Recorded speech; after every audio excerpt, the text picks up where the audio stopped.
কোন দিন আবার সাহাবীরা স্বপ্ন দেখলে মসজিদে সালাম ফিরা হয়ে গেলে উঠে দাঁড়িয়ে বলতেন, ইয়া রাসূলুল্লাহ, আজকে রাত্রিতে আমি ঘুমে একটা বড় স্বপ্ন দেখেছি, স্বপ্নটা আপনাকে বলছি, এই স্বপ্নটার তর্জমাটা করে দেন। অনেকক্ষণ থেকে ডিস্টার্ব করছে।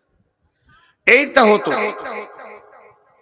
বিশ্বনবী ফজরের সালাতে সালাম ফিরলেন আর মুক্তাদিদের দিকে মুখ করে বসেছেন। এমন সময় একজন সাহাবী উঠে দাঁড়ালেন আর বললেন, ইয়া রাসূলুল্লাহ, ইয়া হাবিবাল্লাহ, দয়ার নবী গো, আজকে রাত্রিতে আমি স্বপ্ন দেখলাম, আমি স্বপ্নটা আপনাকে বলছি, স্বপ্নের মানেটা আপনি আমাকে বুঝিয়ে দেন। সাহাবীটা যখন কাছে আসতে লাগলো, বাকি সাহাবীরা ঘেরে বসে গেলেন। হযরতে আবু বকর নবীজির পাশে বসলেন, মুক্তাদিদের দিকে মুখ করে ওই লোক বলতে শুরু করলেন, ইয়া রাসূলুল্লাহ, আমি স্বপ্নের ভিতরে দেখছি একটা বিরাট কালো মেঘ, ঘন মেঘ আমার মাথার উপরে, মনে হচ্ছে যেন এখনই বৃষ্টি শুরু হবে। কিন্তু দেখলাম ঠিক কিছুক্ষণ পরে বৃষ্টি শুরু হয়ে গেল। আর বৃষ্টির যখন পড়তে লাগলো, বড় আশ্চর্যের বিষয়, পানির বৃষ্টি হয়নি, দুধের বৃষ্টি নয়, শরাবের বৃষ্টি নয়, দয়ার নবী, মধু বর্ষণ হচ্ছে। জিন আর ইনসান সেই মধুকে খাওয়ার জন্য ভিড় লাগিয়েছে।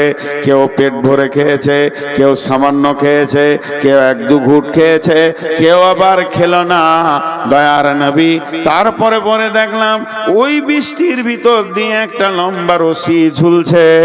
একটা লোক রশি ধরে ওপর দিকে চলে গেল, দ্বিতীয় নম্বর লোকটা চলে গেল, তৃতীয় নম্বর লোকটা যখন চড়তে গেল, দড়িটা কেটে গেল, ছিঁড়ে গেল, পড়ে গেল।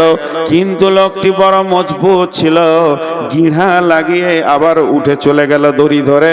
নবীজি গো, আমার ঘুম ভেঙে গেল। আবু বকর বসে আছেন রসুলের পাশে।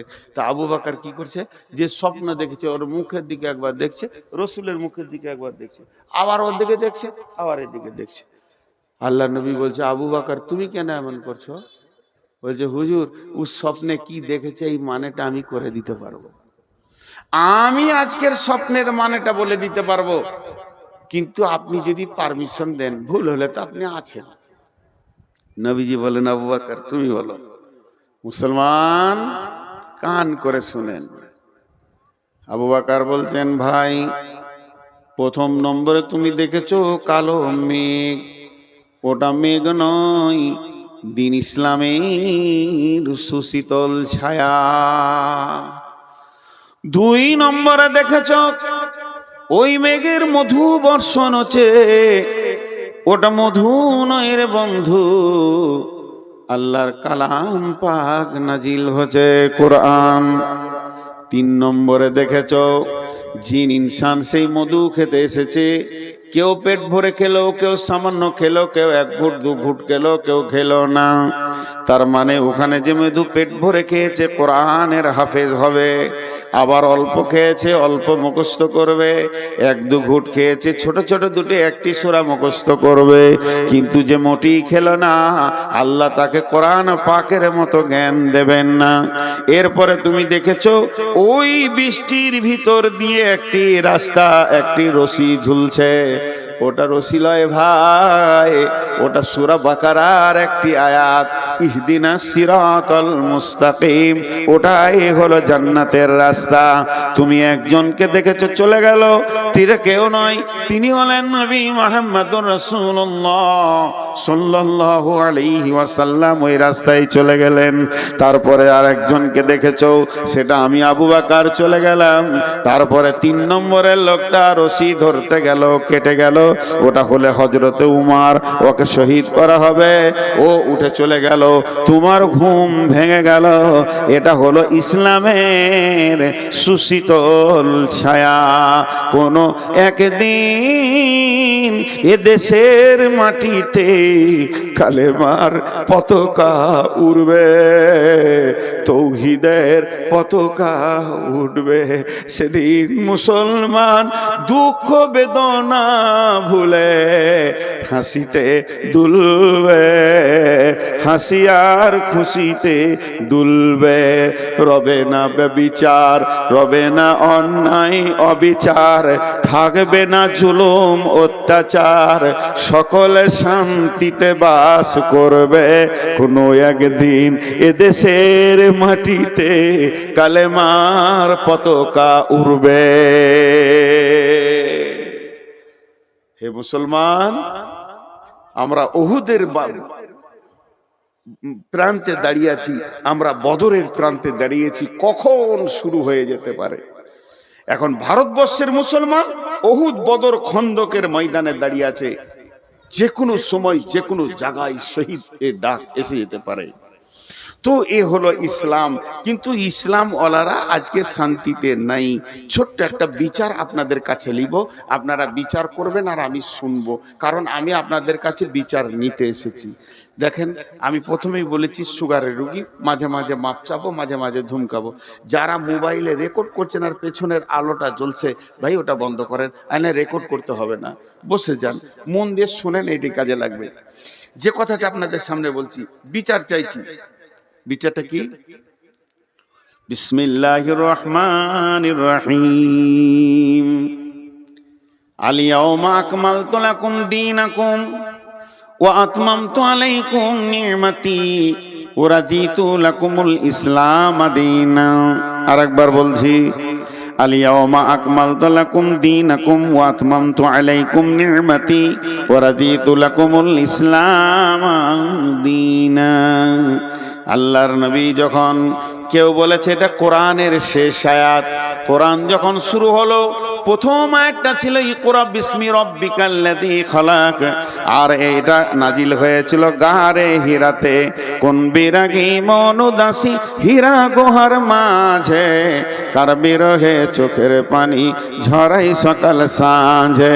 ছাড়লো বাড়ি কিসের আশায়, বাঁধলো বাসা হীরা গুহায়, কার বিরহে আকুল আশা অন্তরে তার বাজে।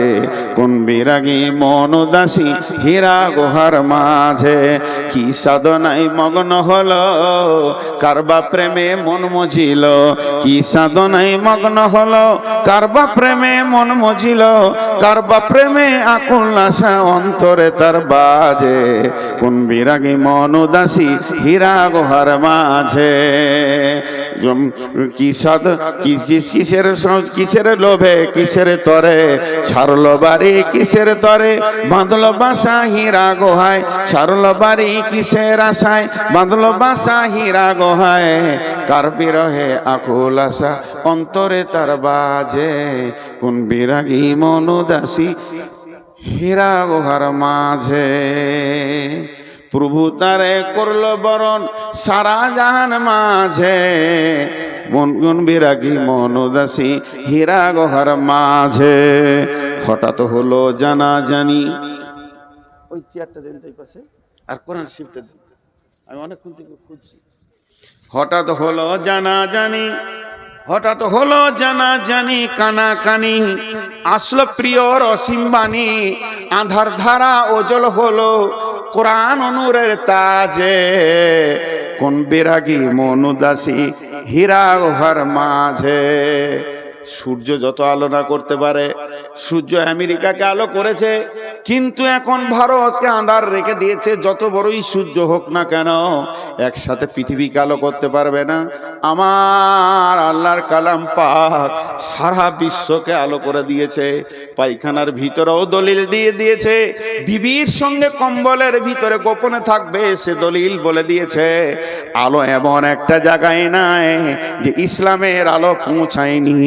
আর দিনের আলো সব জায়গায় পৌঁছে যাবে, কারণ সূর্যের আলো সব জায়গায় না পৌঁছাতে পারে, কিন্তু কোরআনের আলো সব জায়গায় পৌঁছে যাবে। তাই একটা কথা বললেন, কিসের বোঝা বহন করে, গড়ল তারে যত্ন করে, কার বিরহে আকুল আশা অন্তরে তার বাজে, কোন বিরাগী মন উদাসী হীরা গুহার মাঝে। শুরু হলো ইকরা দিয়ে, এবার ইকরা দিয়ে শুরু হলো গাছটা উঠতে উঠতে আয়াত চলতে চলতে চলতে চলতে চলতে চলতে শেষ আয়াত নাজিল হচ্ছে আরাফাতের ময়দানে। এটা গারে হিরাতে নয়, তবে এইটা মতান্তর আছে। কেউ বলেছে এই আয়াতের পর আরো কয়েকটা আয়াত নাজিল হয়েছিল, তবে একদল বলেছে না এটা শেষ আয়াত। আর জিবরাইল আমিন এসে আরাফাতের ময়দানে জাবালে রহমতের কাছে বিশ্বনবী যখন উটের উপরে রয়েছেন, এমন সময় জিবরাইল এসে বললেন, আলিয়াউমা আকমালতু লাকুম দীনাকুম ওয়া আতমামতু আলাইকুম নি'মাতি ওয়া রাদিতু লাকুমুল ইসলাম দীনা। এমন একটা দিন, আজকে দিনটা এমন একটা দিন, আরাফাতের দিন, আজকে বিশ্ব মানবকে মাফ করার দিন, আজকে হজের আরাফাতের দিন। হে আমার সাহাবীরা শুনে নাও, আজকে কোরআনকে কমপ্লিট করে দেয়া হলো। আল্লাহ বলছেন আমি দিনকে কমপ্লিট করে দিলাম, আমার যে নিয়ামতটা তোদেরকে দেওয়ার কথা ছিল পরিপূর্ণ দিয়ে দিলাম, এবং আমি দিন ইসলামের ওপরে রাজি হয়ে গেলাম। আয়াতটা নাজিল হচ্ছে, আবু বকর কাঁদছেন, উমর টেনশন করছেন। আবু বকরকে প্রশ্ন করলো, জাহান্নামের কথা নাই, কবরের কথা নাই, আযাবের কথা নাই, পুলসিরাতের কথা নাই। আয়াতটাতে কি আছে? আজকের দিনে তোমাদের দিনকে পরিপূর্ণ করে দেয়া হলো। আল্লাহ তার যে নিয়ামতটা দেওয়ার কথা পরিপূর্ণ দিয়ে দিল, কমপ্লিট করে দিল। আর আল্লাহ এই ইসলামের উপরে রাজি হয়ে গেল। রাজিতু লাকুমুল ইসলামের দীনা, আমি রাজি হয়ে গেলাম। কানলেন কেন? আবু বকরকে বলছে, আবু বকর তুমি কাঁদছো কেন? আবু বকর বলছে, বুঝতে পারছো না এই আয়াতটা কি বলছে? আয়াতটা বলছে দিন কমপ্লিট হয়ে গেল, এর মানে হচ্ছে নবীজি আর থাকবেন না, দুনিয়া থেকে চলে যাবেন। আমি ওই জন্য কাঁদছি, যে কাজে উনি এসেছিলেন ওই কাজটা কমপ্লিট হয়ে গেছে, আর থাকবে? ওর তো শেষ, এবার রিটার্ন হবে, চলে যাবে, এই জন্য কাঁদছি। উমর বলছেন, উমর তুমি এই আয়াত থেকে কি পেলে? উমর উত্তর দিল, যেদিন কোনো কাজ শুরু হয় প্রতিদিন কাজটা ওজন বাড়ে। যখন কোনো কাজ শুরু হয়, শুনেলেন একটা গ্রিল, এই ফাঁকটা একটা গ্রিল বানাবো, একটা মসজিদে একটা গ্রিল বানাবেন। যেদিন গ্রিলের অ্যাঙ্গেল দিতে শুরু করলো, ওর ওজন বাড়তে লাগলো। একটা করে অ্যাঙ্গেল মারবে, ঝাল দেবে, একটু করে ওজন বাড়বে, একটা করে অ্যাঙ্গেল দিবে, ঝাল দেবে, ওর ওজন বাড়বে, বাড়তে বাড়তে বাড়তে বাড়তে যেদিন কমপ্লিট হয়ে যাবে সেই দিন থেকে ওজন কমতে থাকবে, জং ধরবে, ছেড়ে যাবে, আর সেই ওজনটা থাকবে না। তা বিশ্বনবী আজকে কমপ্লিট করে দিলেন দিন। এই দিনটা যে অবস্থায় নবীজি ছেড়ে চলে যাচ্ছেন, উম্মতরা ওই অবস্থায় রাখতে পারবে না। চটা ছাড়তে ছাড়তে ছাড়তে ছাড়তে সামান্য ওদের কাছে দিন থাকবে, এতেই নিজেকে মুসলমান ভাববে। অথচ কত আমল, কত ইমান, কত আকীদা সব মুসলমানের কাছ থেকে চলে যাবে। এই গ্রিলে জং ধরতে ধরতে সামান্য দুটি অ্যাঙ্গেলে গিয়ে টিকবে, মুসলমান আসল দিনকে আর রাখতে পারবে না। বলেন, আমি আপনাদের কাছে ছোট্ট করে আবদার করে ছোট ভাইয়ের মতো জিজ্ঞেস করছি, আমাদের মুসলিমদের একটা বিয়ে বাড়িতে দিন আছে, একটা মরা ঘরে দিন আছে, একটা ছেলে জন্ম নিল সেখানে পরিপূর্ণ দিন আছে, না কোনো অনুষ্ঠানে পরিপূর্ণ দিন আছে, না নিজের মাথা থেকে পা পর্যন্ত দিন আছে? দিন সব জায়গায় যেন ছেড়ে চলে গেছে, তারপরেও ভাবছে আমি মুসলমান। জি, তারপরেও ভাবছে আমি মুসলমান। কেউ 5 ওয়াক্তে নামাজে জানে শান্তি পেছে না, সে রাতে উঠে হু হু করে আল্লাহর কাছে কাঁদছে তাহাজ্জুদে। আবার কেউ 5 ওয়াক্ত নামাজ পড়ে মনে করছে আমার মতো মুসলমান কে আছে। কেউ আবার শুধু জুমাটা পড়ে মনে করছে যে আমি ইসলামে টিকে আছি। তাহলে ইসলামটা কেমন এখন খুঁজে পাওয়া মুশকিল হয়ে যাচ্ছে। আবার কেউ শুধু জানাজা পড়ে আর দুটো ঈদের নামাজ পড়ে, সে মনে করে আমার মতো ইসলামওয়ালা কেউ নাই, আমি তো ইসলামে আছি। তাহলে ইসলাম কমপ্লিট কোনটা, কে কম করছে কে বেশি করছে? ইসলামের পরিপূর্ণতেই আমরা দাঁড়িয়ে নাই। আমাদের কাছে ইসলাম নাই। অন্য জাতিকে দোষ দেবেন না, হিন্দুকে দোষ দেবেন না, খ্রিস্টানকে দোষ দেবেন না, ইহুদিকে দোষ দেবেন না, নাসারাকে দোষ দেবেন না, কোন বিজেপিকে দোষ দেবেন না, দোষ দিয়েন না বজরংকে, কোন বজরংয়ের দোষ নাই, না আরএসএস এর দোষ আছে, না শিবসেনার দোষ আছে। ইস ঘর মে আগ লাগি হ্যায় ঘর হি কি চিরাগ সে, इस घर में आग लगी है घर ही की चिराग से। আপনাদের কাছে বিচার চাইতে গিয়ে আমি একটা লম্বা আয়াত করে তর্জমা করে দিলাম। এখন আমি বিচার প্রার্থী, আপনারা জজ, বিচার করে দেন। বচনে বচনে বিটি হারাইল কেঁথা, ভেরলের যুদ্ধতে গেল শিয়ালের মাথা, মা বিটিতে ঝগড়া করে বটি পড়ল নাকে, 3 জনের মধ্যে দোষ দিব কাকে? করে দেন বিচার। আপনারা জ্ঞানী মানুষ বসে আছেন। হাজি ভাই, রাস্তায় একটা সাইকেল যেছে আর একটা লোক হেঁটে যেছে, যদি অ্যাক্সিডেন্ট হয়ে যায় কাকে মারবেন? বলে না? হ্যাঁ, সব কটা জজ বসে আছে। হালাকে যে হাঁটছিল ওরই দোষ, কিন্তু যার সাইকেল আছে মার ওকে চোখ মুজে মার। আর সাইকেলের সাথে যদি মোটর সাইকেলে লাগে, বাস সব কটা জজ বসে আছে, সব কটা আইনে একবার বিশেষজ্ঞ, LLB করে চলে এসছে যে ওর গাড়ি বড় ওকে পিট। আর মোটর সাইকেলে যদি মারুতিতে লাগে, আর মারুতির সাথে যদি ডাম্পারে লাগে, বলেন বলেন, শেষ কথাটা জোরে বলবেন, মারুতির সাথে যদি ডাম্পারে লাগে, বলেন কাকে মারবেন? বুকে বল নিয়ে বলেন, ডাম্পারের সাথে যদি ট্রেনের লাগে, কেন? হ্যাঁ, ঘুরিয়ে ফের ডাম্পারওয়ালা কি মারবে? এই ওর লাইনে গেলি কেন? ট্রেন একটা কথা বলবে, দোষ মুক্ত হয়ে যাবে। ট্রেন একটা কথা বলবে, দোষ মুক্ত হয়ে যাবে। কি? আমি আমার লাইনে আছি, তুই এলি কেন? আমি আমার লাইনে আছি। তা আমি 3টে আপনাদের কাছে কেস দিয়েছি। কেসটা বুঝতে পেরেছেন? দার্শনিকের কবিতা, বচনে বচনে বিটি হারাইল কেঁথা, ভেরলের যুদ্ধতে গেল শিয়ালের মাথা, মা বিটিতে ঝগড়া করে বটি পড়ল নাকে, 3 জনের মধ্যে দোষ দিব কাকে? আল্লাহ তাবারাক ওয়া তাআলার রাসূল বলতেন, তারাকতু ফীকুম আমরাইন লান তাজিল্লুহুমা তামাসসাকতাম বিহিমা কিতাবাল্লাহি ওয়া সুন্নতি রাসূলি। ওরে আমার উম্মত রে, তোর বাড়ির দরজা থেকে জান্নাতুল ফেরদাউস পর্যন্ত আমি 2টো রেল লাইনের পাতি দিয়ে দিলাম, আর তোদেরকে ধরে ওখানে চড়িয়ে দিলাম। খবরদার লাইনচ্যুত হবি না। ধীরে ধীরে ধীরে ধীরে একদিন জান্নাতুল ফেরদাউসের চৌকাটা তুই পার হয়ে যাবি, তুই জান্নাতি হয়ে যাবি। উম্মত মধ্য রাস্তায় দেখে নিল নবী নাই, রাস্তা ছেড়ে দিয়ে অন্য রাস্তায় চলে গেল। আল্লাহ তাবারাক ওয়া তাআলা সূরা নামে বললেন, ফাত্তাবিউহু ওয়া লা তাত্তাবিউ সুবুলা, ফাত্তাবিউহু ওয়া লা তাত্তাবিউ সুবুলা। নবীর দেওয়া রাস্তায় তোমরা চলতে থাকো, অন্য রাস্তায় চলবে না। যদি অন্য রাস্তায় চলে যাও, ফাতাফাররাকা বিকুম আন সাবিলি, তাহলে আমার কাছ থেকে তুমি বহু দূরে সরে যাবে, তুমি আমাকে ডেকেও পাবে না, এত দূর সরে যাবে। যালিকুম ওয়াসাকুম বিহি লাআল্লাকুম তাআকিলুন। আমি স্বয়ং আল্লাহ তোদেরকে ওসিয়ত করছি, যদি তোদের বিবেক থাকে তো তোরা বুঝবি। রাস্তা দিয়েছে আমাদেরকে। এবার আমার সঙ্গে অঙ্কটা বলেন, তারপরে বিচারটা শোনাবো। এটা 100তে কত? 100তে 100। তাহলে আমাদের সাথে কত পার্সেন্টেজ মেল খাবে? আপনারা যেমন আমিও তেমন, আপনাদের মধ্যে আমরা ভাই ভাই। আমি চেয়ারে বসেছি, এটা মাশওয়ারা সাপেক্ষ, কথা বলতে গেলে একটু উঁচু জায়গায় বসলে সবাই দেখতে পাবে, এই জন্য বসেছি। আমার জ্ঞান বেশি বলে চেয়ারে বসি নাই, আমার থেকে আরো উপরে বসে বাঁদর, তাহলে সে হাই স্কুলের হেডমাস্টার হয়ে যেত। তো আমাকে বাঁদরই ধরেন, কিন্তু আমি একটা কথা বলছি, আল্লাহ এটা 100তে 100 দিয়েছে আমাদের চলার জন্য, রাস্তা চলার জন্য। কিন্তু আমরা কতটা মানছি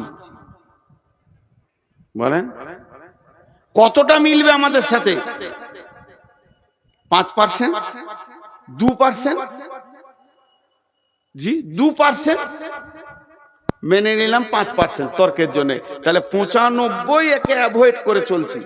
এবার বিশ্বে মুসলিম যতগুলো আছে ওটাকে 100% ধরেন, অত্যাচার চলছে কতগুলোর উপরে? 5%-এর উপরে। আল্লাহর বড় দয়া, উচিত ছিল আল্লাহর গজব 95%-এর উপরে চলা, তার দিনকে সরে গেছে, কিন্তু আল্লাহ দয়া রেখেছে, আল্লাহ দয়া রেখেছে। আমি যে কবিতাটা আপনাদের জন্য বললাম এর মানে হচ্ছে এক বুড়ি, ও বেটির বাড়ি চললো, বেটির বাড়ি গোঁধাইপুর, নাইলে ওই মালঞ্চা নদী পার করে ওই পারে মালঞ্চা বেটির বাড়ি। তো 1,03,000 টাকা একটা ছেঁড়া ক্যাঁথাতে বেঁধেছে, দিয়ে দড়ি দিয়ে বেঁধে লেছে, এমনি করে বগলে নিয়ে চললো। চড়ে তো জানে না যে ছেঁড়া কাঁথায় কি টাকা আছে। তো ও যখন থেকে বাড়ি থেকে বের হয়েছে ওর মুখটা বন্ধ নেই, ভেড় ভেড় ভেড় ভেড় ভেড় ভেড়, একটা কথা খালি বলছে, যা হবে হোক গা, ক্যাঁথাটা যেন না হারায়, যা হবে হোক গা, ক্যাঁথাটা না হারায়, যা হবে হোক গা, ক্যাঁথাটা। লায়ে উঠছে তখনও বলছে আমার যা হবে হোক গা, ক্যাঁথা যেন না হারায়। মার্কা মারা ডাকাত ওখানেই ছিল, ক্যাঁথা নিয়ে মেরে দিলে দৌড়। 10 টাকার বিচার করেন। চোরের না বুড়ি? বুড়ি। ভেড়লের যুদ্ধতে গেল শিয়ালের মাথা। ষাঁড় ভেড়া যদি একবার দুজনেতে লড়াই লেগে যায় তো 1 সপ্তাহ 15 দিন পর্যন্ত লড়াই চলে। একটা ভেড়ার দলে যদি 2টো ষাঁড় ভেড়া থাকে আর যদি সমান গায়ে বল হয়, ওরা ওকে তাকাবে তাকাবে, এ রাগ ওদের মাস পর্যন্ত মিটে না। খটাস খটাস, 2টা ভেড়া লড়ে গেছে আর ওদের রাগ মিটছে না। সন্ধ্যা থেকে ওরা যুদ্ধ করেই গেছে, ফাঁকা মাঠে যুদ্ধ করেই গেছে। আর ভেড়াওয়ালা বলছে মরবি মরগা দেখে লিগা। একটা শিয়াল এসেছিল ভেড়া খেতে, ও এমনি করে তাকিয়ে তাকিয়ে দেখছে। শিয়ালটা অনেক চালাক, তো মনে মনে ভাবছে কি দরকার ভেড়া ধরে ফেড়ে খাওয়া, 2টোর মধ্যে একটা পড়বে, যেটা পড়বে ওইটা খাবো। ওরা তো লড়ে নিজেই আছে, যেটা পড়বে ওটা খাবো। দিয়ে অনেকক্ষণ থেকে ওদের যুদ্ধ চলছে কিন্তু পড়ছে না। ইয়ার আর সহ্য হলো না, সবর থাকলো না। তখন ই মনে মনে করছে, ও আমাকে দেখি ওরা নাটক করছে, লড়েনি নাটক করছে। তা ওইদের এই মাঠটা কত জোর আছে একবার দেখবো। যে মাঝে মাথা ভরে দিয়েছে আর দুদিক থেকে মেরে দিয়েছে, পটাশ চিত, ওই চিত হয়ে গেল। এই যে মার্ডারটা হলো, এই জন্য দোষ কার? ঠিক বিচার করেন। আর পাশের বাড়িতে মা বিটি ঝগড়া লেগেছে, আর এই বাড়ির নতুন বউ ঝগড়া দেখতে গেছে। তুই বহু মানুষ লোকের ঝগড়া কেন দেখতে যাবি? বা রাগ করে ওর বটিটা বেটির দিকে ছুড়ে দিয়েছে, তোকে কেটেই ফেলে দিব, কেটেই ফেলে দিব। যেমন পাড়া গায়ের মেয়ে বলে, তো বটিটা ওকে বেটিটাকেও লাগে নাই, বউটা দাঁড়িয়ে দাঁড়িয়ে দেখছিল ঝগড়া, ওর নাকটা কেটে পড়ে গেল। দোষ কার? হে মুসলমান, একটু ভাবি, আমাদের চোপার জোর এত আছে, চায়ের দোকানে অন্য কোনো জাতির নাই। ব্যানার্জি, চ্যাটার্জি, দাশগুপ্ত, গুহ চায়ের দোকানে বসে গল্প করে না। মুসলমান চায়ের দোকানকে আমেরিকার হোয়াইট হাউস বানিয়ে দেয়। বেশি চোপার জোরেই এরা লাত খেছে। একদিকে দাঁড়িয়েছে নমিনেশন ফাইল হয়ে গেছে, কংগ্রেসে দাঁড়িয়েছে ব্যানার্জি, সিপিএমে দাঁড়িয়েছে চ্যাটার্জি, মূর্ছাতে দাঁড়িয়েছে আর এক হিন্দু। লড়াই চলছে সাড়ে সাড়ে। মধ্যখান থেকে মুসলমান মাথা ভরে দিয়ে 4খানা মার্ডার হয়ে গেল। মরল তো মুসলমান আর জিতল তো অন্য জাতি। এ হতভাগাদের হুঁশ দেওয়ার কেউ নাই। এদের দরজায় দরজায় যদি পায়ে ধরা হয় এরা বুঝবে না, তারপরও লড়াই করে মরবে। এর জন্য দোষ এদের। আর লোকের ঝগড়া দেখতে দিয়ে নিজের নাক কেটে ফেলে দেওয়া। হে মুসলমান, আল্লাহ তাবারাক ওয়া তাআলা বলছেন, জাহারাল ফাসাদু ফিল বাররি ওয়াল বাহরি বিমা কাসাবাত আইদিন নাস। মুসলমান, তুমি একবার ভেবে দেখো কোন জায়গাটা আল্লাহ তোমাকে দিয়েছিল। তুমি আল্লাহর গোলাম। বিশ্ব নবী বলছেন, 2টি বার্তা দিচ্ছেন, ওয়া ইয়াকা ওয়াল মাসিয়া ফা ইন্না বিল মাসিয়াতি হাল্লুন সাকাতুল্লাহ। মাফ করবেন, ক্ষমা চেয়ে বলছি, ইলা গ্রামের ভিতর দিয়ে হেঁটে, কুসমানগরের ভিতর দিয়ে হেঁটে, আর মনিরামপুরের রাস্তার গলি গলি হেঁটে নারায়ণখর দিয়ে একবার চলে যান পাকুড়ো পর্যন্ত, মুসলমানকে রাস্তার ধারে তাস খেলতে দেখবেন। তাস, জুয়া, লুডু, দাবা, মদ, গাঁজা, লুচ্চামি, লাফাঙ্গিরিতে ভর্তি হয়ে আছে। অথচ এদের গাইডলাইনের নাম হলো কোরআন। সারা বিশ্বকে এরা কোরআনকে ভুল বোঝাচ্ছে। অন্য জাতি যদি এই গ্রামের ভিতর দিয়ে হাঁটে আর জিজ্ঞেস করে কোন জাতি আছে গো, সবাই বলবে এরা মুসলিম আছে। তখন অন্য জাতির ধারণাটা কি তৈরি হবে? যত জুয়ারি মুসলমান, যত মাতাল মুসলমান, যত সুদারু মুসলমান, যত বেপরদা মুসলমান, তাহলে আমার কোরআনে কি ওগুলো আছে? আমি কোরআন সম্পর্কে তাকে ধারণাটা কি দিলাম? আমি হাত পায়ে আল্লাহকে রাখতে পারিনি, চেহারা চরিত্রে আমার কাছে আল্লাহ নাই, আমার কাছে দিন ইসলাম নাই, বহু দিন আগে চলে গেছে। এর জন্য বিশ্বনবী বলছেন, লা তাতরুকান্না সলাতা মাকতুবাতান মুতাআম্মিদান ফাইন্না মান তারাকাস সলাতা মাকতুবাতান মুতাআম্মিদান ফাকাদ বারিয়াত মিনহু জিম্মাতুল্লাহ। হে মাআজ, আমার উম্মতদেরকে বলে দিও, তারা সজ্ঞানে ইচ্ছা করে, সজ্ঞানে ইচ্ছা করে, সজ্ঞানে যেন এক ওয়াক্ত ফরজ নামাজ না ছেড়ে দেয়। যদি ইচ্ছা করে সজ্ঞানে, জ্ঞান টনটনে আছে, হিসাব বুঝে খুব সুন্দর, এই লোকটা যদি ইচ্ছা করে এক ওয়াক্ত ফরজ নামাজ ছেড়ে দেয়, আল্লাহর সঙ্গে বান্দার সম্পর্ক কেটে যাবে। আমি পৃথিবীতে এসে একটা মেয়েকে বিয়ে করেছি, মেয়েটা হলো আমার স্ত্রী, আমি তার প্রেমের দড়িতে বাঁধা আছি, সে আমার প্রেমিকার দড়ি হয়ে বাঁধা আছে। ওই মেয়েটাকে আমি কত ভালোবাসি, সেই মেয়েটার জন্য আমি চিন্তা করি, তার প্রয়োজনকে আমি মিটাই, সে আমার প্রয়োজনকে মিটায়।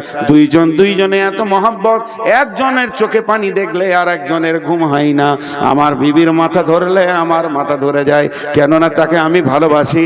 দুইজন বৈবাহিক জিন্দেগিতে, বিবাহিত জিন্দেগিতে আবদ্ধ হয়ে গেছি। কিন্তু শুনেলেন, ওই মেয়েটি যদি আমার কাছে একবার সামাজিকভাবে তালাক নিয়ে নেয়, তার সাথে যদি আমার তালাক ঘটে যায়, তার সাথে যদি আমার ডিভোর্স ঘটে যায়, এই মেয়েটি যদি অ্যাক্সিডেন্ট হয়ে মারা যায়, আর আমার খোঁজ থাকবে না, আমি চিন্তা করব না। যতদিন আমার সঙ্গে দড়িতে বাঁধা থাকবে প্রেমে, ততদিন তার একটা ট্যাবলেটের দরকার হলে আমি দিব, একটা ওষুধের দরকার হলে দিব, তার হাত পায়ে ব্যথা হলে আমি তাকে দেবে দিব। কিন্তু যেদিন তার তালাক হয়ে যাবে, আর আমাকে ঈদের খুশিতেও পাবে না, বিপদেও পাবে না। তেমনি মুসলমান যেদিন মসজিদের সঙ্গে সম্পর্ক ছেড়ে যাবে, যেদিন আল্লাহর সঙ্গে সম্পর্ক আমাদের ছেড়ে যাবে, যেদিন মুসলমান 5 ওয়াক্তের নামাজ ইচ্ছা করে জ্ঞান বশত ছেড়ে দেবে, সেদিন আল্লাহ বান্দা আল্লাহ সম্পর্ক কেটে যাবে। এখন মুসলমানদেরকে যদি কেউ লাঠি নিয়ে পিটিয়ে মারে, আল্লাহ এ ব্যাপারে কোনো গুরুত্ব দেবে না।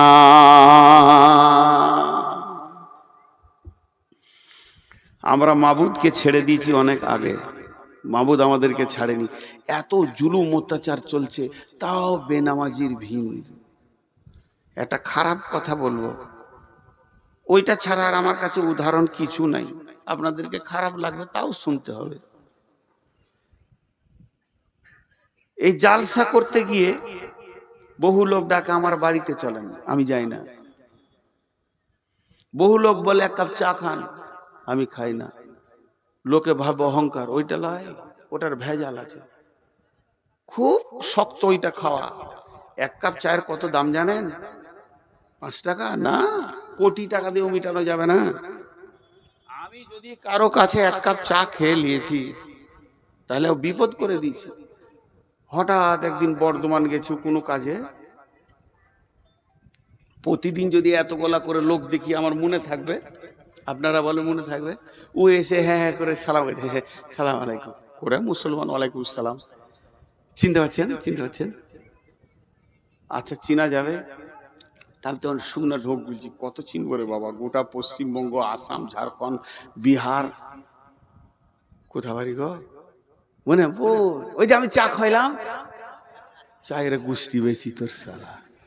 1 কাপ চায়ের যে কি বাঁশ আছে আমি জানি, তোর চা আর খাবো না জীবনে। ওই চাও বমি করিয়ে ছাড়বে 17 বার দেখা হলে। এই যে চা খাইয়েছিলাম, পরিচিত আর কিছু খুঁজে পাই না। তো এই মনিরামপুরের একটা লোক আমাকে পাকুড় থেকে এনেছে, বাইকে করে পাকুড়ে তুলে দিয়েছে, আর এক কাপ চা খাইয়েছে। ওর দাবি কত যে ও শালাকে যেখানেই পাবো ওইটা বলবই আমি। আর আমি যে কি পাপ করেছিলাম ওইটা করে ওর গাড়িতে চেপে আর চাটা খেয়ে আমার জীবনে আমার বাপ কেন এই পাপ থেকে বাঁচানো শিখাইনি। তো এবার ও বলবে আমার একটা কথা এখানে, এটা আমি উদাহরণ দিচ্ছি আপনাদেরকে, উদাহরণ আমার প্রত্যেকটা উদাহরণের ভিতরে গুরুত্ব আছে, শুনবেন। এই লোকটা বাইদি বাই কোনো কাজে আমার গ্রাম গেছে, ওর একটা ছেলেকে আমার মাদ্রাসায় ভর্তি করতে গেছে। তো মনে মনে সারা ট্রেনে যেছে আর ভাবছে রে নূর মোহাম্মদের সাথে দেখা হবে রে, চা খাইছি, গাড়ি করে লেগেছি, ও এবার আমাকে মুসাফা করবে, কত ভালোবাসবে, নূর মোহাম্মদের সাথে দেখা হবে। ঠিক আছে, মাদ্রাসায় ছেলে ভর্তি করে জুমা মসজিদে জোহরের নামাজ পড়তে গেছে, আমিও নামাজ পড়তে গেছি। ও এসে আসসালামু আলাইকুম, প্রতিদিন তত লোক দেখছি, চিনতে পারলাম না, আমি চিনতে পারলাম না। এটা একবার বলছি, আর 100 বার বলছি, আমি চিনে ইচ্ছা করে পালিয়ে গেলাম। চিনি, নিজের বাড়ি মনিরামপুর, এই লোক আমাকে এক কাপ চা খাইয়েছে, আমি এমনি করে বেড় মেরে বাড়ি চলে গেলাম। আমার সঙ্গে কথা বলবো না আমি, এর মনটা কি বলবে? আমি এইটা খালি জিজ্ঞেস করছি, এই লোকটার মন কি বলবে? রে বেঈমান, তুই বলবি তোর জলসা আমি আর শুনবো? তোকে তো বুঝেলি নু, তোর গায়ে এসে তোর আসল চরিত্র খুলে গেল। ও কাকে বলতে পারবে না, কিন্তু ওর ভিতরে ঘুরপাক খাবে, খাবে না? আর আমি ওকে পাল্টা বলছি, একবার শুনে খারাপ লাগবে, তোর এক কাপ চা এত কুঁত কথা নি কেন? এক কাপ চা খেয়েছি, তোকে মুসাফা করে তোর সঙ্গে 2 ঘন্টা টাইম দিতে আমার কাজ নাই? বেশ করেছিলি, খাইয়েছিলি, তোকে তো আমি জোর করে বলিনি যে খাওয়া, আসেন খান করে ছেলে ভর্তি করে ঘর যা, ফাজলামো করিস না আমার সঙ্গে। আমার দাবিটা ঠিক আছে? এটাও ভুল, এটাও ভুল। এই যে একটা জিনিস আপনাদেরকে দেখালাম, কিন্তু আরেকটা কথা, কোরআনের আয়াত এখানে আমি ভরবো এটার ভিতরে। বিসমিল্লাহির রহমানির রহিম। ইয়া আইয়ুহাল ইনসানু মা গররাকা বিরাব্বিকাল কারীম আল্লাযী খালাকাকা ফাসাওয়াকা ফাআদালাক ফি আইয়ি সূরাতিন মা শাআ রাক্কাবাক কাল্লা বাল তুকাযযিবুনা বিদ্দীন ওয়া ইন্না আলাইকুম লাহাফিদিন। মেয়েদের একটা ভুল ধারণা আছে, মেয়েদের একটা ভুল ধারণা আছে। আল্লাহ রস্তে বলছি, আয়াত কটা তর্জমা শুনেন দিয়ে আজকের মতো শেষ করে দিব। মেয়েদের একটা ভুল ধারণা আছে, 3 বার বললাম। কি ভুল ধারণা? বাপের সঙ্গে বেটির একটা ভালো সম্পর্ক থাকে, বাপ বেটি একটা মহব্বত আলাদা, আর মায়ের সঙ্গে বেটার আবার মহব্বত বেশি থাকে। কেন? বিবিকে যদি বলা হয় যে চা গরম করে দাও, তো 1 কাপ চা খায়, খাও গা, তোমার কোনো কথা নাই, খালি ঘুরবে ফিরবে, চা করো তো আমি পারবো না, ও দোকানে খেয়ে লাগা। বেটি বলবে বাপকে, আব্বা বসেন আমি করি। বেটি বাপের ব্যথা বুঝে, আর বেটা মায়ের ব্যথা বুঝে। বেটা সিয়ানা হয়ে গেলে মা আর ওর স্বামীকে কিছু বলবে না, খালি বেটাকে ডেকে পিস করে বলবে, বেটা এটা লিয়ে কাজ সেরে নিলে ও বেটাকে লিয়ে। এটা মহব্বত হয়। মা বেটার মহব্বত চলতে চলতে চলতে চলতে বেটার বিয়ে হয়ে গেল। তখন এবার বহু বলছে এইটা আনো ওইটা আনো, বেটা দৌড়ছে, মাকে তো না করেনি। তখন মেয়েরা একটা কথা বলে, ওই বহুটা এলো গে বোন, পাড়াতে গিয়ে বলবে, এ গে বহিন, বহুটা আমার বেটাকে কিনে নিলে। এটা ভুল ধারণা, এটা ভুল ধারণা। ও স্ত্রী ও স্বামী ধরবে, এটা ঠিক। এতগুলো কথা বললাম, এবার কোরআনের আয়াতে যাচ্ছি। আল্লাহ আমাকে আপনাকে কি দিয়েছে এটা আগে দেখেন। মাথায় যে মগজটা আছে, এটা পৃথিবীর কোনো বিজ্ঞানী বানাতে পারবে না। তবে বড় বড় বৈজ্ঞানিকেরা বলেছে, সেন্সার দিয়ে যদি কম্পিউটার দিয়ে একটা মাথা বানানো যায়, ও কথা বলবে, সবকিছু শুনবে, তো মাথাটা তাল গাছের থেকেও বড় হয়ে যাবে। আর 1500 কোটি টাকা খরচা হবে এই মাথাটা, তারপরও আল্লাহর দেওয়া যে মগজ এত সুন্দর হবে না। একটা মগজে কতগুলো বই ঢুকবে, সারা পৃথিবীতে ইসলাম ধর্ম, অন্য ধর্ম, গানের বই, সিনেমার বই যা কিছু লেখা হয়েছে, একটা মগজে ভরতে গেলে 50 ভাগের 1 ভাগ জায়গা দখল করবে, 49 ভাগ বাকি থাকবে। সুবহানাল্লাহ। একটা মাথাতে কতটা কোষ আছে, কোষ সুতোর মতো বের হবে, মাকড়সা জালের মতো। তো পশ্চিমবঙ্গকে 15টা পাক দেওয়া হবে একটা মগজে যা আছে। আল্লাহ কত দিয়েছেন, সুবহানাল্লাহি বিহামদিহি। শুধু তাই নয়, জিবে 1.5 লক্ষ কোষ আছে, 1.5 লক্ষ স্বাদকে গ্রহণ করবে। দুটো চোখে 25,000 করে 50,000 ক্যামেরা বসানো আছে, যা দিয়ে আমরা পৃথিবীকে দেখছি। দুটো কানে ক্যামেরা, এই মাইক্রোফোন আছে 30,000 15,000 করে। আর প্রতিদিন মানুষকে আল্লাহ, প্রতিদিন সকালে যতগুলো লোক বসেছেন কাল সকালে পেয়ে যাবেন, প্রতিদিন সকালে আল্লাহ 33 থেকে 40 লক্ষ টাকা দেয়, প্রতিদিন দেয়, অস্বীকার করতে পারবেন না। একজন বিজ্ঞানী বলেছে, আল্লাহ যে অক্সিজেনটা আমাদেরকে দিচ্ছে, যেটা প্রতিদিন আল্লাহর অক্সিজেনকে পুড়িয়ে কার্বন ডাই অক্সাইড বানিয়ে দিচ্ছি, এটা যদি কিনে ব্যবহার করতে হতো 40 লক্ষ টাকা লাগতো, কিন্তু এত সুন্দর অক্সিজেন পাওয়া যেত না। প্রতিদিন মিটাই আল্লাহ। সূর্য, একটা পরমাণু বোমের কত মূল্য, পৃথিবীকে 10 বছর বসে খাওয়ানো হবে। এইরকম সেকেন্ডে 1.5 লক্ষ পরমাণু ফাটছে, সূর্যর মুখে ভিতরে কত ফাটছে জানি না, তবেই সে আলোটা পৃথিবীকে দিচ্ছে। এটা আল্লাহ প্রতিদিনের খরচা। আল্লাহর সংসারের খরচাটা যদি লিখা যায় তা শেষ করা যাবে না। আপনার ঘরে 10টা লোক, 4 কোটি টাকা প্রতিদিন আল্লাহ দিচ্ছে, এটা আল্লাহর খরচ। যে আল্লাহ এবার কি বলছে, বিসমিল্লাহির রহমানির রহিম, ইয়া আইয়ুহাল ইনসানু মা গররাকা বিরব্বিকাল করিম। হে মানুষের দল, তোদের কি হয়ে গেল রে? তোদেরকে কে ডুবিয়ে দিল রে? তোর প্রেমিক আল্লাহর কাছ থেকে তোদেরকে কে সরিয়ে দিল রে? কে তোদের পেছনে লেগেছিল? কে তোদেরকে সরিয়ে দিল তোর আল্লাহর কাছ থেকে? রব্বিকাল করিম, সেই আল্লাহ কেমন আল্লাহ? আল্লাযী খালাকাকা ফাসাওয়াকা ফাআদালাক ফি আই সূরাতিম মা শাআ রাক্কাবাক। আমার আল্লাহ তোদেরকে স্তর বাই স্তর, স্তর বাই স্তর বানিয়েছে। কলিজাটা এখানে দিয়েছে, ফ্যাফসাটা এখানে দিয়েছে, লাঞ্চটা এখানে দিয়েছে, লিভারটা এখানে দিয়েছে, গোল ব্লাডারটা এখানে দিয়েছে। নিচে গেলে চাপে ফেটে যাবে, হালকা জিনিসগুলো এখানে, আবার হাড় দিয়ে প্রোটেকশন করে দিয়েছে। তোর পচন মাল নাড়ি ভুঁড়িটা নিচে দিয়েছে। যদি নাড়ি ভুঁড়ির নিচে কলিজাটা দিত, কেমন করে তুই বেঁচে থাকতিস বল? তোর ভিতরটা আল্লাহ নিজের হাত দিয়ে স্তর বাই স্তর সাজিয়েছে। ফি আইয়ি সূরাতিম মা শাআ রাক্কাবাক। তোর সুন্দর চেহারাটা, চামড়াটা শুধু কভার করে চাপিয়ে দেয়নি, এই চামড়ার উপরে এখানটাতে ভুরু দিয়েছে, চোখ দিয়েছে, চোখের পাতা দিয়েছে, চোখের পাতা দিয়েছে ময়লা যেন না ঢুকে, ওয়াইপিং করার জন্যে। শুধু তাই নয়, চোখের তারা দিয়েছে, তারার ভিতরে মণি দিয়েছে। 25 লোকের 50,000 ক্যামেরা দিয়ে পৃথিবী দেখাচ্ছে। এত খরচা যে আল্লাহ তোর পেছনে করছে, একবার তুই ভাব। নূর মোহাম্মদকে 1 কাপ চা খাওয়ানোর পর তোকে একবার কথা বলেনি, তোর ঘরের ভিতরটা ঘুরপাক ঘুরপাক ঘুরপাক করছে, তাইলে আল্লাহ তোকে প্রতিদিন খরচা দেয়। আর এত বড় বডি দিয়েছে, তারপরও আল্লাহ তোকে ডাকছে, হাইয়া আলাস সালাহ, হাইয়া আলাল ফালাহ। তখন তুই চায়ের দোকানে বিড়িটা ধরিয়ে দিলি, মসজিদে গেলি না। আল্লাহর দিলটা কেমন হচ্ছে একবার বল। এত দিয়েও, এত দিয়েও, এত দিয়েও তোকে পেছি না রে। আমি কি করেছিলাম তোদের বল? আমি কোন অপরাধ করেছি? এত দিয়েও প্রতিদিন দিছি, তারপরও তোদেরকে পেছি না। তবে শুনলে কাল্লা বাল তুকাদ্দিবুনা বিদ্দিন। তোরা কেন এমন করছিস জানিস? তোদের একটাই রোগ, কিয়ামতটাকে তোরা মাথা থেকে উড়িয়ে দিয়েছিস, ডিলিট হয়ে গেছে। ওইটা যদি তোদের মনে থাকতো, এটা করতে পারতিস না, আমি পাকড়াও করতাম। তবে তুই ভুলে যা, তোর বাপ ভুলে যাক, তোর গোষ্ঠী ভুলে যাক, তোর বংশ ভুলে যাক, তোর বন্ধু বান্ধব সব আমাকে ভুলে যা, কিন্তু আমি ভুলিনি।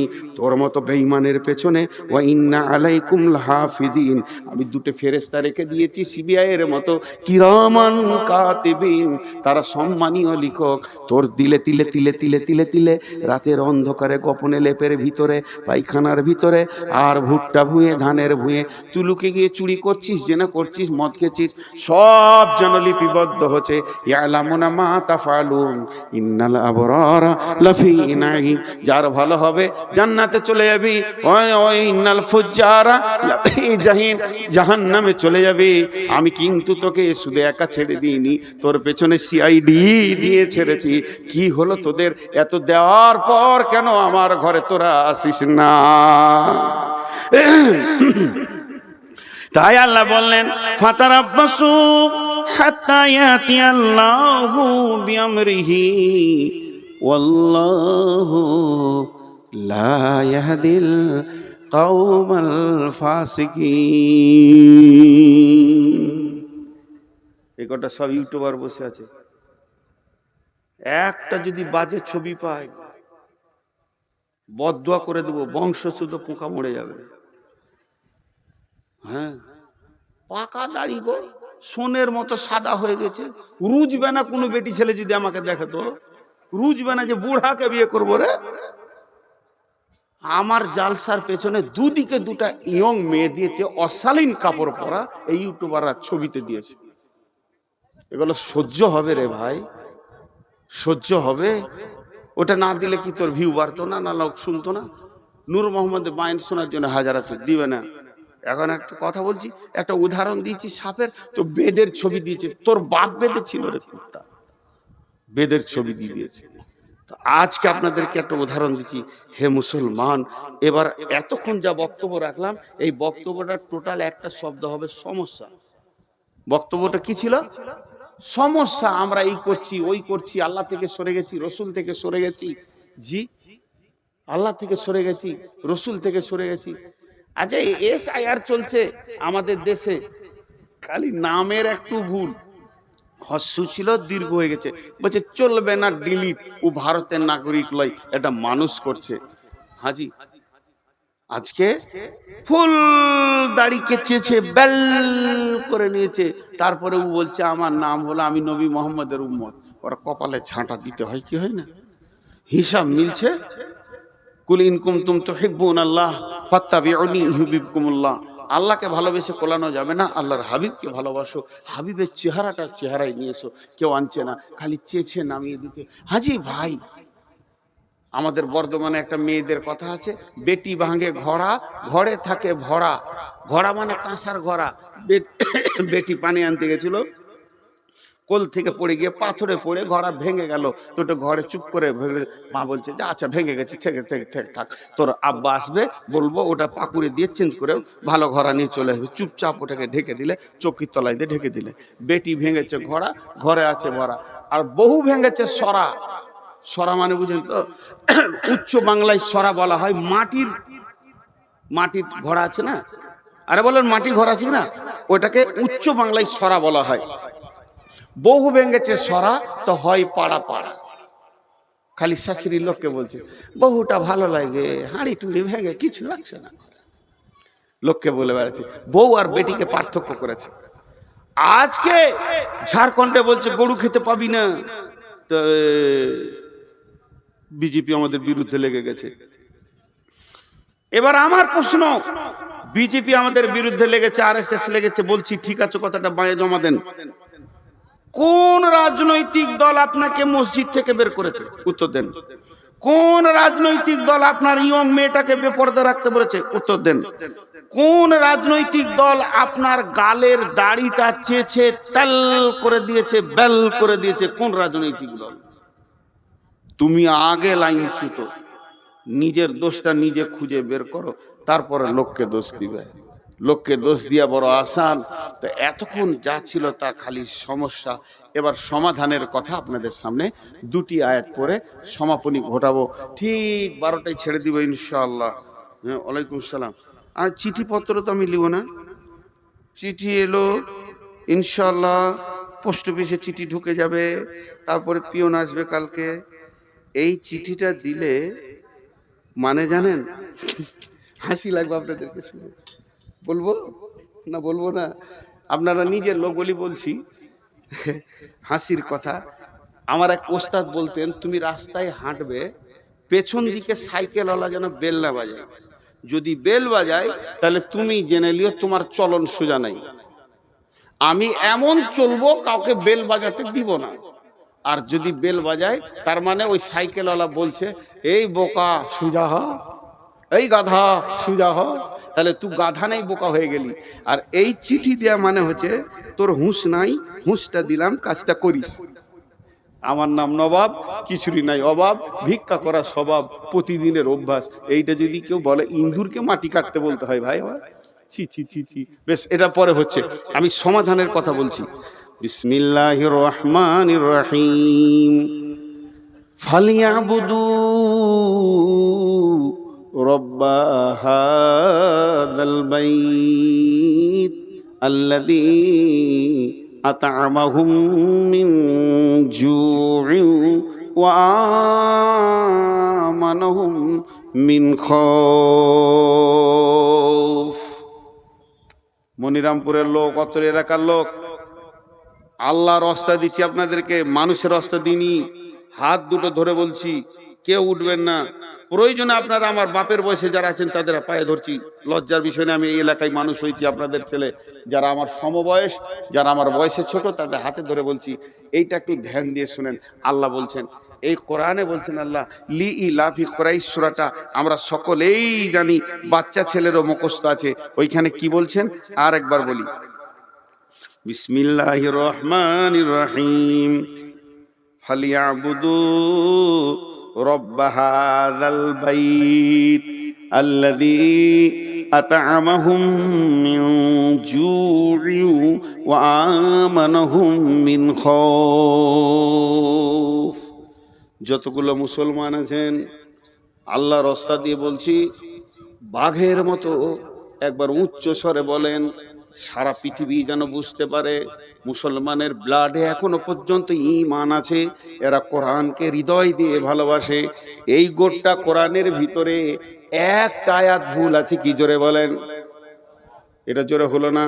গোটা কোরআনের ভিতরে একটি আয়াত ভুল আছে কি? বলেন। একটা আয়াতে। এর উপরে আপনাদের কোনো ডাউট আছে কি?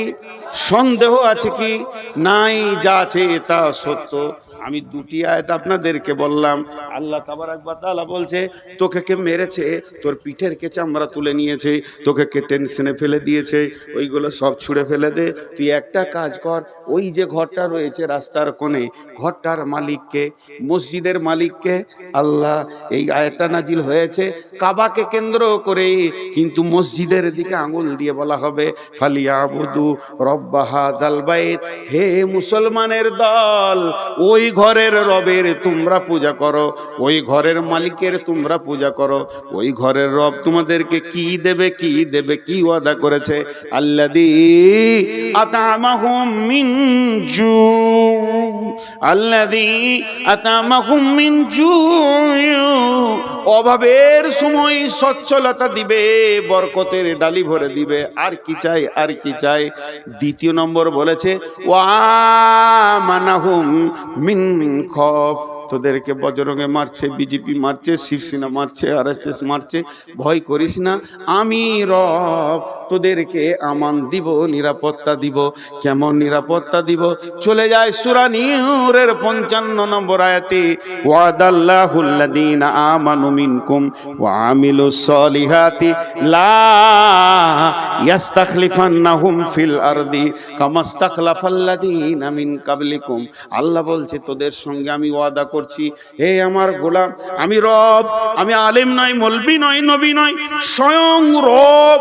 আমি আল্লাহ তোদের সঙ্গে ওয়াদা করছি, যারা তোরা ঈমান আনবি আর মসজিদে 100% ঢুকে যাবি, এই সারা পৃথিবীতে রাজত্বটা তোদের হাতে তুলে দিব। আমাকে ব্যালট লাগবে না, ভোট লাগবে না, চুনাও লাগবে না, আমাকে কোনো কিছু লাগবে না। রাত্রিতে শুবি, বেঈমানের হাতে ভারত আছে, সকালে উঠবি ঈমানদারের হাতে চলে গেছে। আমার আল্লাহকে বেশি সময় লাগে না। বাহরাইনের সম্রাট ছিল বেঈমান, রসুলের জানের দুশ্মন, একটি সাহাবীর চরিত্রে গোটা দেশটা রাসূলের হাতে তুলে দিল।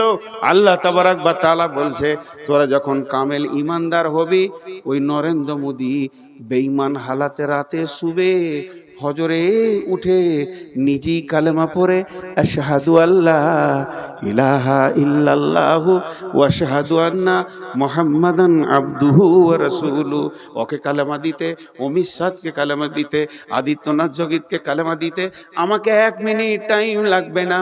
হেদায়েত আমার কাছে সম্ভার আছে, হেদায়েতের গোডাউন আছে, দিয়ে দিব, তোদের দলভুক্ত ভাই বানিয়ে দিব।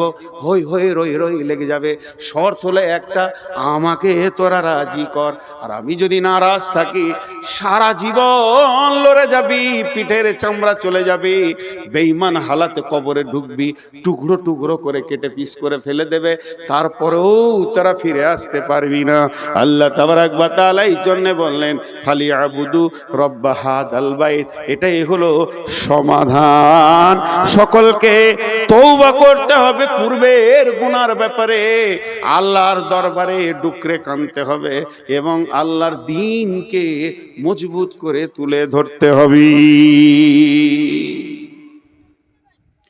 সমাধানের কথা বললাম, অনেক লম্বা কথা আছে, কথা তো বহুত, কিন্তু কেউ আল্লাহর রাস্তে উঠবেন না।